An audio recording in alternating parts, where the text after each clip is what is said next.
प्यारे बच्चों, आप सभी को नमस्कार। आशा करता हूँ सभी लोग अच्छे होंगे। सभी लोग क्लास को शेयर कर दिए। जैसे आप देख रहे हैं, स्पीटी करंट अफेयर बुक काफी अच्छी बुक मानी जाती है। इसके जो 825 एमसी क्वेश्चन दे रखे हैं, उन्हें हम डिटेल से करा रहे हैं। प्रत्येक क्लास में 10-10 क्वेश्चन रहते हैं। तो क्लास अगर आपको अच्छी लगती है तो हमारे चैनल को सब्सक्राइब कर सकते हैं। खास तौर पे एनटीपीसी हुआ, ग्रुप डी हुआ या अदर कोई एग्जाम हुआ, उसमें आपको सेम टू सेम इस बुक से क्वेश्चन देखने को मिल जाते हैं। तो अगर आपने 825 क्वेश्चनों की ये सीरीज अच्छे से कवर कर ली तो आपकी करंट अफेयर बहुत अच्छी हो जाएगी। तो आप लोग डेली क्लास को देखा करें। पिछली क्लास में क्वेश्चन नंबर 60 तक कराए थे, क्लास को वहीं से कंटिन्यू करते हैं। महाराष्ट्र विधानसभा के अध्यक्ष के रूप में किसे चुना गया है? तो ऑप्शन नंबर डी वाला सही हो जाएगा, राहुल नार्वेकर को चुना गया है। ये कौन से नंबर के? तो ये 15वें नंबर के। फर्स्ट विधानसभा अध्यक्ष कौन चुने गए थे? तो सयाजी सयाजी एल सेलम को चुना गया था। सेलम। अगर आपसे पूछे जाते प्रथम विधानसभा अध्यक्ष महाराष्ट्र के कौन थे? सयाजी एल सेलम थे। ये कांग्रेस पार्टी से संबंधित थे। अभी कौन चुने गए हैं? राहुल नार्वेकर चुने गए हैं। महाराष्ट्र के सीएम कौन बने? तो देवेंद्र फडणवीस बने। देवेंद्र फड देवेंद्र फडणवीस बने। क्या नाम है? देवेंद्र फडणवीस महाराष्ट्र के सीएम चुने गए हैं। 2 उप मुख्यमंत्री भी बनाए गए हैं। तो कौन बनाए गए हैं? अजित पवार और एकनाथ शिंदे को बनाया गया है। महाराष्ट्र राज्य की स्थापना कब हुई थी? महाराष्ट्र राज्य की स्थापना 1 मई 1960 को हुई थी। ये बॉम्बे राज्य का हिस्सा था। तो 1 मई 1960 को जो बॉम्बे राज्य था उसे 2 भागों में बांट दिया गया था। एक गुजरात और दूसरा महाराष्ट्र में डिवाइड कर दिया गया था। फर्स्ट अध्यक्ष की बात करते हैं तो क्या बने? सयाजी एल सेलम बनाए गए। स्थापना कब हुई थी? 1 मई 1960 को इसका गठन हुआ था। नेक्स्ट क्वेश्चन की बात करते हैं। केंद्रीय गृह मंत्री अमित शाह ने हाल ही में सरदार पटेल की प्रतिमा का अनावरण किया है। वो कहाँ पर है? ये प्रतिमा कहाँ पर किया गया है? तो ये जोधपुर में किया है। किसने किया है? केंद्रीय गृह मंत्री अमित शाह जी ने किया है। ऐसे भी क्वेश्चन आ सकता है, अभी जो जोधपुर में जो सरदार वल्लभ भाई पटेल की प्रतिमा का अनावरण किया है वो किसने किया है? तो केंद्रीय गृह मंत्री अमित शाह ने किया है। ये जो प्रतिमा बनाई गई है ये 1100 किलोग्राम 1100 किलोग्राम मिश्रित धातुओं से मिलकर बनी है। कितने किलोग्राम की? 1100 किलोग्राम की मिश्रित धातुओं से मिलकर बनी हुई है। इसकी ऊंचाई की बात करते हैं। इसकी जो ऊंचाई है वो 8 फुट ऊंची है। कितने फुट? 8 फुट ऊंची प्रतिमा है। और जमीनी स्तर से कितनी ऊंचाई पर लगाई गई है? ये 11 फुट ऊंची है। कितनी है? 11 फीट ऊंची है। और जमीनी स्तर से ये 8 फुट ऊंचाई से ये प्रतिमा लगाई गई है। कितने फीट? 8 फुट से। अगर इस प्रतिमा की लंबाई की बात करते हैं तो ये 11 फुट ऊंची है। देश के पहले गृह मंत्री अगर पूछे जाते हैं तो सरदार वल्लभ भाई पटेल थे। अगर आपसे पूछा जाता है देश के पहले गृह मंत्री तो सरदार वल्लभ भाई पटेल थे। अगर आपसे यह भी पूछा जाता है विश्व की सबसे ऊंची प्रतिमा, विश्व की सबसे ऊंची प्रतिमा, क्या बताओगे? विश्व की सबसे ऊंची प्रतिमा कहां पर है? क्या नाम है प्रतिमा का? स्टेच्यू ऑफ यूनिटी है। क्या नाम है? Statue of unity. कहां पर है ये? गुजरात राज्य में है। कहां पर है ये? गुजरात में। गुजरात में। ये विश्व की सबसे ऊंची प्रतिमा है, स्टेच्यू ऑफ यूनिटी है। कहाँ है? गुजरात में है। 182 मीटर इसकी लंबाई है। कितनी है? 182 मीटर ऊंची प्रतिमा बनाई गई है। अगर आपसे पूछा जाता है सरदार की उपाधि किसने दी थी सरदार वल्लभ भाई को, तो महात्मा गांधी जी ने दी थी। किसने दी थी? महात्मा गांधी जी ने दी थी। अगर आपसे ऐसे पूछा जाता है दुनिया की सबसे ज्यादा मूर्ति किसकी है, तो दुनिया में सबसे ज्यादा मूर्ति डॉक्टर भीमराव अंबेडकर की है। किनकी है? डॉक्टर भीमराव अंबेडकर की है। सरदार की उपाधि किसने दी थी? महात्मा गांधी ने दी थी। सरदार वल्लभ भाई को भारत रत्न कब दिया गया था? तो 1991 को दिया गया। तो 1991 में इन्हें भारत रत्न से नवाजा गया था। नेक्स्ट क्वेश्चन की बात करते हैं। हाल ही में चर्चा में रहा सोनाई रूपई वन्य जीव अभ्यारण्य। सोनाई रूपई वन्य जीव अभ्यारण्य कहाँ पर है? तो ये ऑप्शन नंबर ए वाला सही हो जाएगा। ये असम राज्य में स्थित है। असम राज्य के कौन से जिले में स्थित है? तो ये असम राज्य के सोनितपुर जिले में स्थित है। असम राज्य के सोनितपुरम जिले में स्थित है। कहाँ पर स्थित है? असम राज्य के सोनितपुर जिले में स्थित है। इसका दूसरा नाम क्या है? तो इसका दूसरा नाम है असम का गहना। क्या नाम है? दूसरा नाम असम का गहना है। इसे असम के गहने नाम से भी जाना जाता है। इसे अभ्यारण्य कब घोषित किया गया था? तो 1998 में इसे अभ्यारण्य घोषित किया गया था। वन्यजीव अभ्यारण्य 1998 में घोषित किया गया था।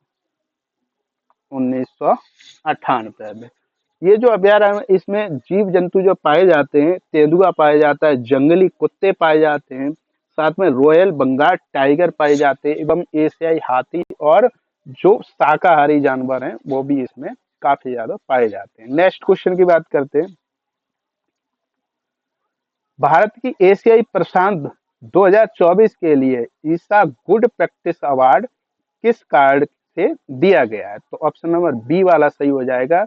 श्रमिकों के हितों के लिए उत्कृष्ट प्रथाओं के लिए दिया जाता है।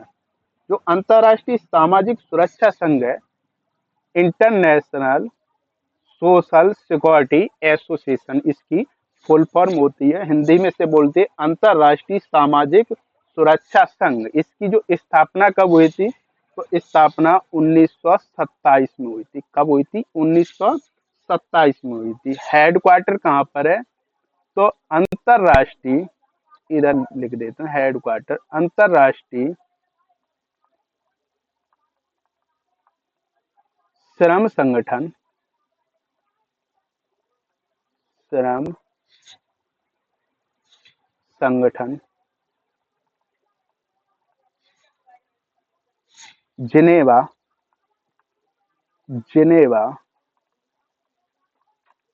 स्विट्जरलैंड में। कहाँ पर है इसका हेडक्वार्टर? स्विट्जरलैंड में। आपसे पूछा जाता है जो ISSA का जो हेडक्वार्टर है वो कहाँ है? अंतर्राष्ट्रीय श्रम संगठन के कार्यालय में जिनेवा, स्विट्जरलैंड में। नेक्स्ट क्वेश्चन की बात करते हैं। एशियाई महिला हैंडबॉल चैंपियनशिप 2024 में भारत का कौन सा स्थान रहा है? तो भारत का छठा स्थान रहा है। ऑप्शन नंबर बी वाला सही हो जाएगा। कौन सा स्थान रहा? छठा स्थान रहा है। इसका जो आयोजन कहाँ किया गया है? तो ये आयोजन जो किया गया है, आयोजन नई दिल्ली में किया गया है। नई दिल्ली में इसका आयोजन किया गया है। कब से कब तक?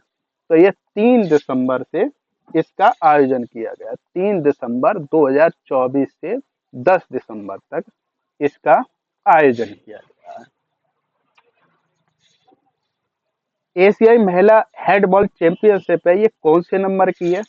अभी जो आयोजित हो रही है तो ये 20वें नंबर की है। कौन से नंबर की है? 20वें नंबर की ये एशियाई महिला चैंपियनशिप का आयोजन हो रहा है। गठन इसका कब हुआ था? 26 अगस्त 1974 में ईरान में इसका गठन हुआ था।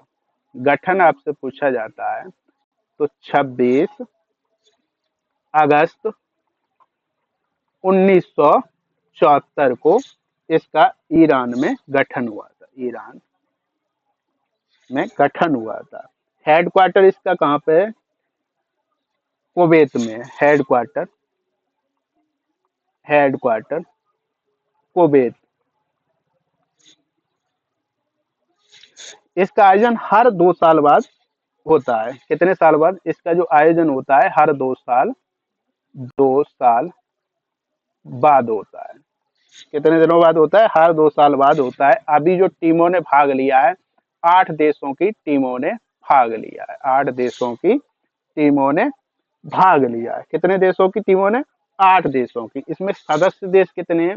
40 सदस्य देश हैं। सदस्य देश 40 है। कितने सदस्य देश हैं? 40 सदस्य देश हैं। नेक्स्ट क्वेश्चन की बात करते हैं। वर्ल्ड चेस चैंपियनशिप 2024 का खिताब किसने जीता है? तो ऑप्शन नंबर कौन सा सही हो जाएगा? डी वाला सही हो जाएगा। डी गुकेश ने जीता है। किन्होंने जीता है? डी गुकेश ने जीता। ये कहाँ के रहने वाले हैं? तो ये चेन्नई के रहने वाले हैं। कहाँ के हैं ये? चेन्नई के रहने वाले। इनकी उम्र जो है 18 वर्ष की है। कितने वर्ष की है? 18 वर्ष की है। ये वर्ल्ड चैंपियनशिप का जो खिताब जीतने वाले दूसरे नंबर के भारतीय बन गए और दूसरे नंबर के ये सबसे कम उम्र के खिलाड़ी भी बन गए हैं। इससे पहले रूस के थे खिलाड़ी, रूस का रिकॉर्ड तोड़ दिया है जो 22 साल के थे। अब ये डी गुकेश ने स्थान ले लिया है। नेक्स्ट, इसका आयोजन कहाँ पर हुआ है? वर्ल्ड चैंपियनशिप का आयोजन सिंगापुर में हुआ है। कहाँ हुआ है? सिंगापुर में इसका आयोजन हुआ है। कब से कब तक? 23 नवंबर